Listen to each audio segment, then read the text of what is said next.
A low-flying helicopter ride presents the breathtaking beauty of the Mekong River Delta.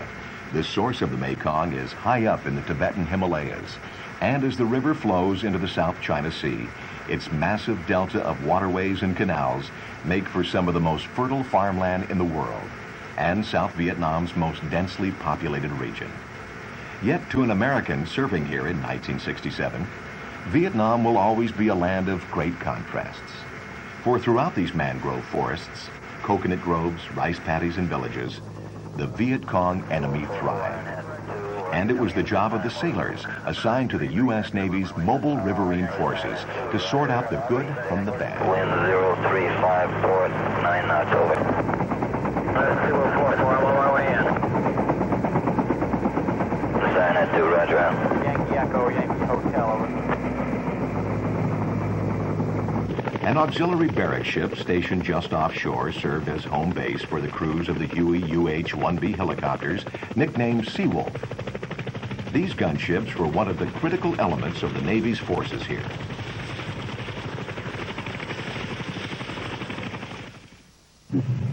Another critical element was the fiberglass and aluminum hull patrol boat River, or PBR. The Mobile Riverine Force, or Brown Water Navy, was a unique combination of the Navy's Task Force 117 and SEAL teams, working together with the Army's 9th Infantry Division. And mobile, the Riverine Force was, as it could travel 150 miles in 24 hours and be ready for combat within 30 minutes of anchoring. Each day, the Seawolf helicopters and PBRs would leave at dawn on a 16-hour patrol to search out and destroy the Vietcong guerrillas, who consider the Mekong Delta their territory as well. Perfect coordination between the Seawolves and PBRs was imperative for successful operations and the minimization of casualties. Water seemed to be everywhere in the Mekong Delta during the monsoon season. With few formal roads, canals were the main avenues of transportation for the Vietcong, and so all crucial Navy warfare tactics featured boats and helicopters in one way or another. The barrack ship also provided a mobile docking facility for numerous PBRs. Operations on the murky and shallow waters of the Mekong Delta required the PBR to be a very specialized craft. Only 32 feet long and drawing less than 1 foot of water, a PBR was propelled by a pump jet, as normal propellers would not have been able to survive the Delta's weed-choked waters. The PBRs were designed to be highly maneuverable and were capable of a top speed of 20 knots. A compact but sophisticated radar system searched for Vietcong activity around them.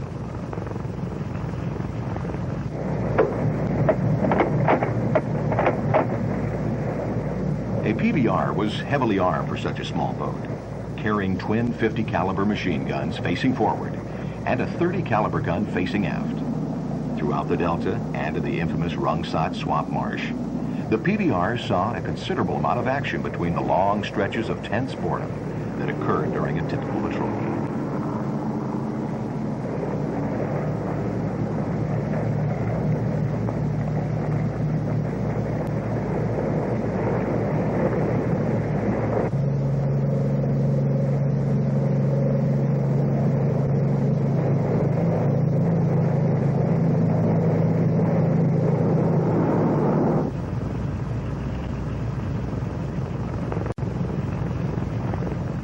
The waters of the Delta were traveled upon by the Vietnamese people in a long, narrow, and shallow draft boat called a sampan. A Vietnamese peasant family living in the Delta frequently carried everything they owned in the sampans, such as rice, livestock, and fishing nets. The Delta was filled with thousands of peasant sampans going every which way.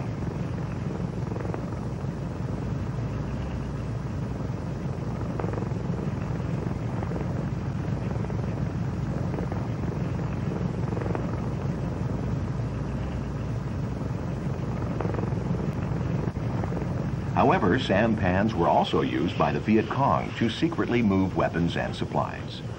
Perhaps the most confusing part of the war for a Navy sailor assigned to the mobile Riverine Force was to know just who was Vietcong and who was loyal to the South Vietnamese government.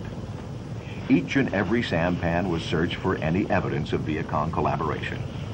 But without uncovering hidden weapons, it was next to impossible to identify a Vietcong guerrilla. Sometimes they were uncovered too late, as many Vietcong sampans were booby-trapped. A noteworthy statistic from this war is that more than 10% of U.S. casualties were from crude, homemade booby traps. One of the many tragedies of the Vietnam conflict was the victimization of the peaceful villagers who received nothing but misery and death.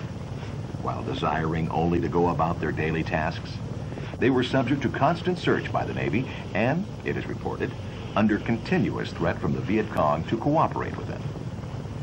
The Delta villagers were caught in the middle of this war and were treated with suspicion, fear, and intimidation from each side.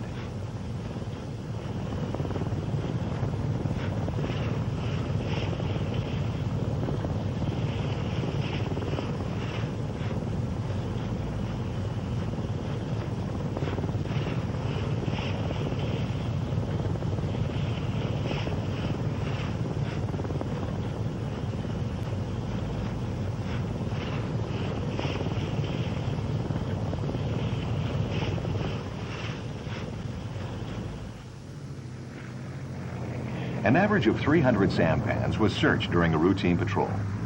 The PBRs cruised tirelessly back and forth, up and down every river and canal. Most searches revealed nothing meaningful, yet it seemed somehow that the Vietcong always found a way to conduct their Delta operations.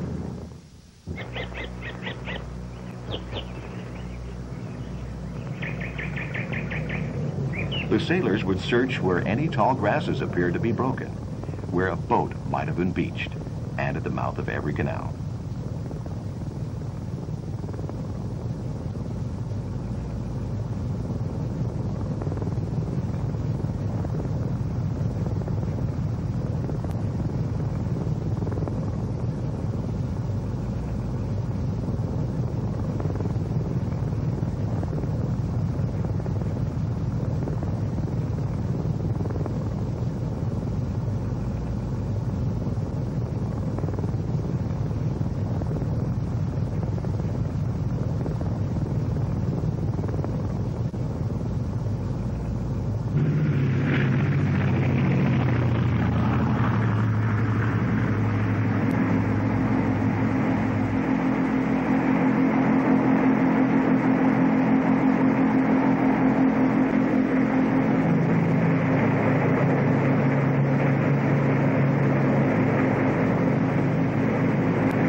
Every twist and turn meant the possibility of encountering Vietcong guerrillas. If a PBR crew couldn't find any Vietcong, they only had to be patient enough to let the Vietcong find them. The boredom of a patrol would only be relieved when they would dock back at the barrack ship, or when the Vietcong would suddenly attack.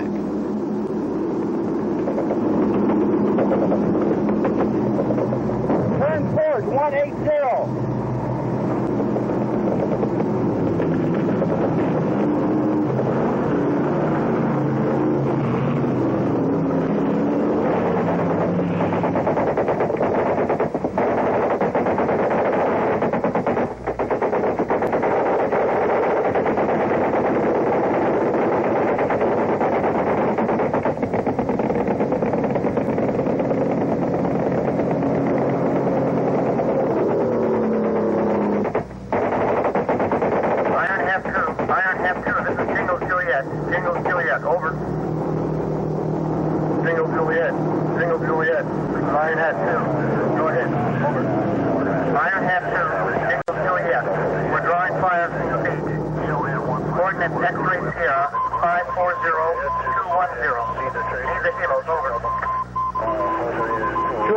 This is Iron Hat 2. Roger out.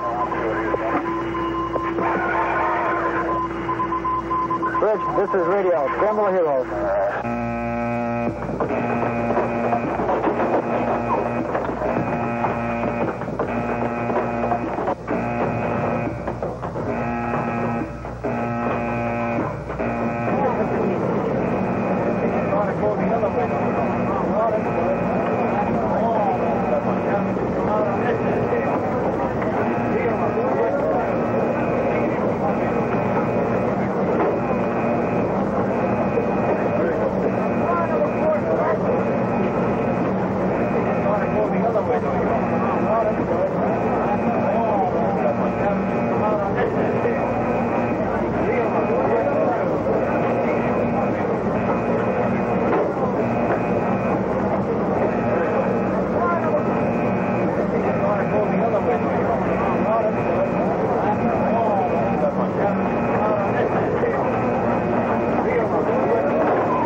Okay, Bill.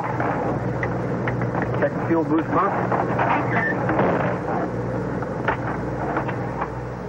All right, clear. Coming hot.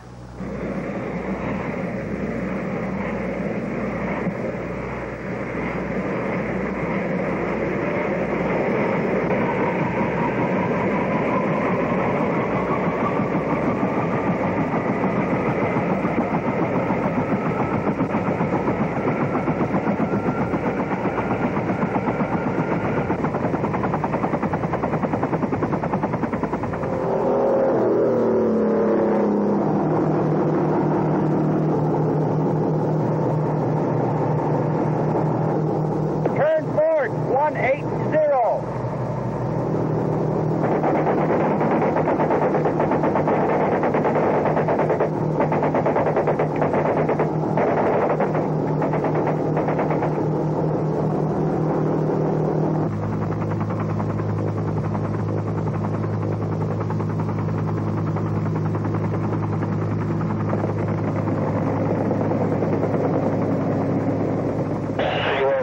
How do you read?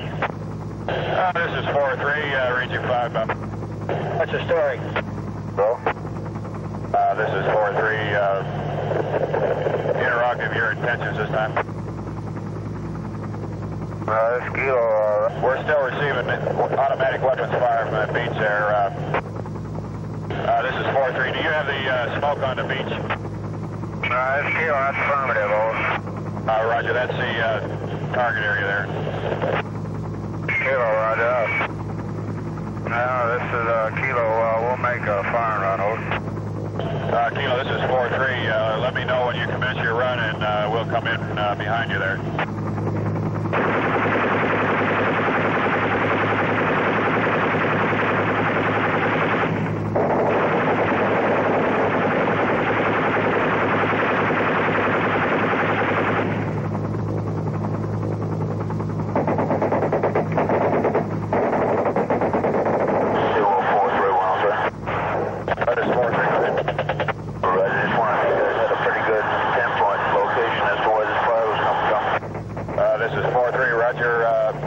Smoke in sight there. We received automatic weapons fire from the beach side and also from the tree line on either side of the smoke running from north to south. Over.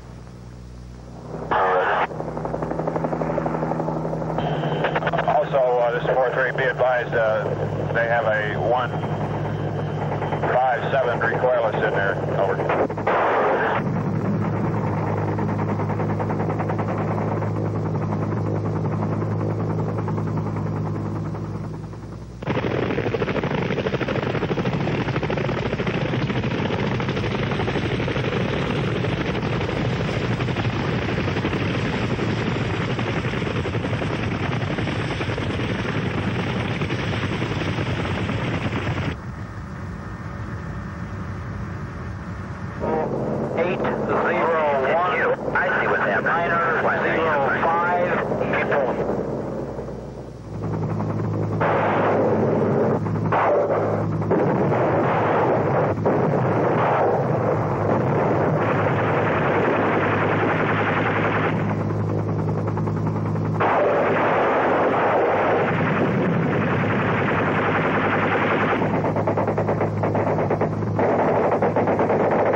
Battle conditions in the Delta required a unit to conduct secret operations behind enemy lines and beyond the protection of PBRs and Seawolves.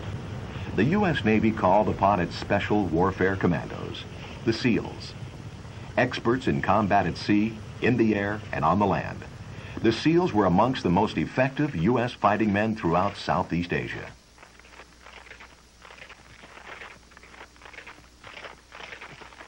The waters and the mud of the Mekong River Delta made the movement of U.S. ground troops extremely difficult.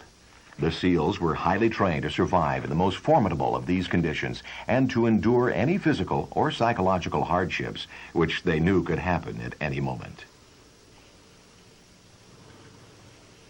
The Rung Sat swamp marsh of the Delta was a deadly Vietcong guerrilla stronghold. It was therefore a natural battlefield for the SEALs with their special skills. Using their highly developed deception and combat capabilities, SEAL units would either quietly avoid, or if need be, take out guards, then infiltrate the objective and carry out their mission, which on any given day might be intelligence gathering, kidnapping of key Vietcong guerrillas, sabotage of Vietcong facilities, or rescuing trapped U.S. personnel. Not far from this SEAL operation, the engagement between the Vietcong and our PBRs increases in intensity.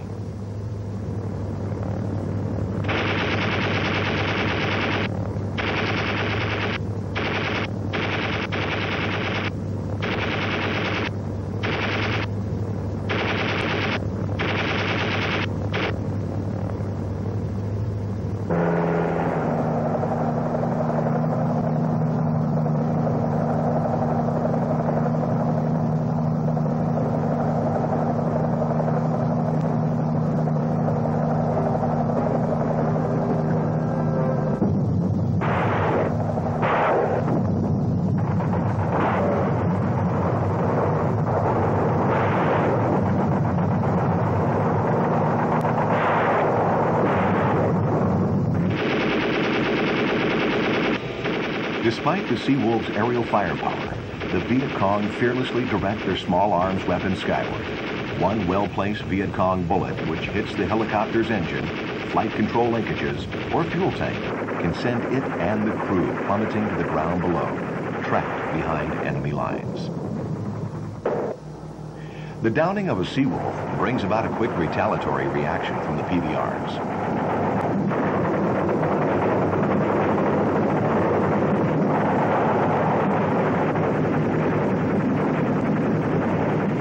Although involved in an all-consuming battle of their own, a PBR radio operator immediately alerts the SEALs to the vicinity of the crash site so the survivors do not become prisoners of the Vietcong.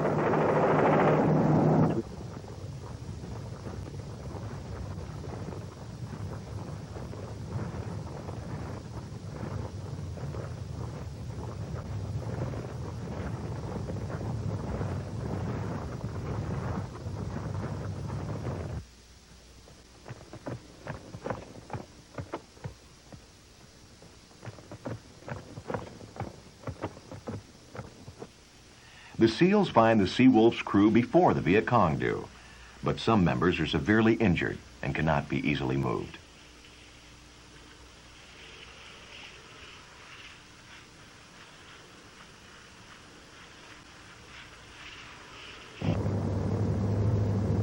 The PBRs call in an airstrike to stop the advancing Vietcong.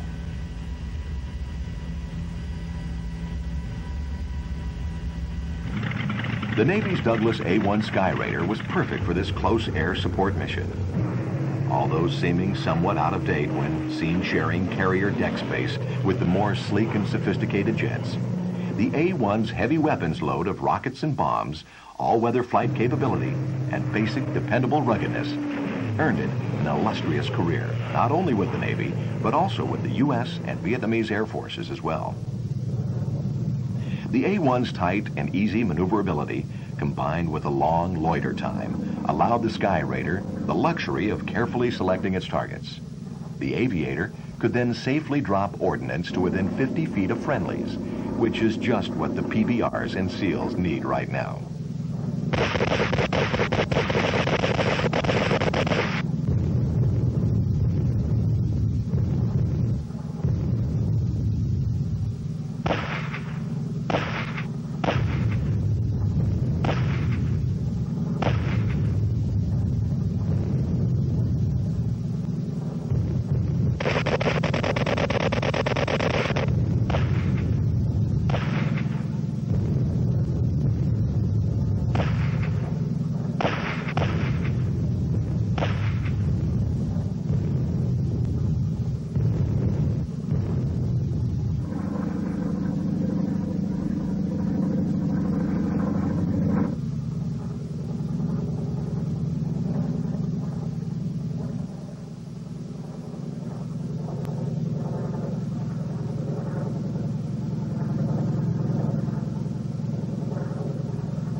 The rescue and medical treatment of downed soldiers has always been a high priority of the U.S. military.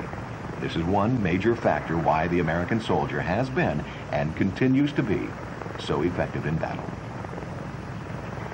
A mobile riverine force search and destroy mission, such as the one presented here, was the Navy's primary response to the ever-present but invisible Vietcong guerrillas operating in the Mekong River Delta.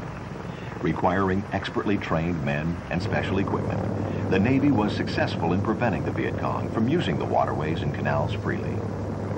This engagement was typical of the countless Delta engagements which occurred throughout the years of the Vietnam conflict.